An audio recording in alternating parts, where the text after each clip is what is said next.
Hi everyone, in this video I'm going to share with you the authentic way of plating Indian food. This sort of food arrangement is typically done while offering food to God. You can also use this method while serving food to your guests. In Indian culture, guests are looked upon as God, and if you use this authentic method of plating food, you're bound to impress your guests. You begin serving from the left lower corner of the plate. Left side is typically used for serving condiments, salt, followed by lemon wedge and koshambir, also called as raita, which is shredded cucumber or tomato mixed with yogurt. If you are serving pickle, you can serve it right after the koshambir. As seen in the photograph, serve the vegetable in the left upper corner. If you are serving multiple vegetables, you can serve them side by side. The dessert is served in the top middle portion.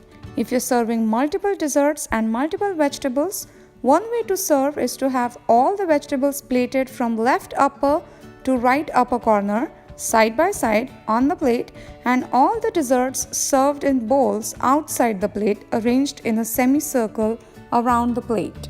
The right side of the plate is usually reserved for appetizers, papads, other fried items, and fritters. The central area is where you will serve rice with lentils and a dollop of fresh ghee. While offering food to God, it is best practice to serve 2 portions of rice with lentils and ghee plated side by side. Bread varieties such as roti, puri, chapati, puri or naan is served in the lower central portion of the plate.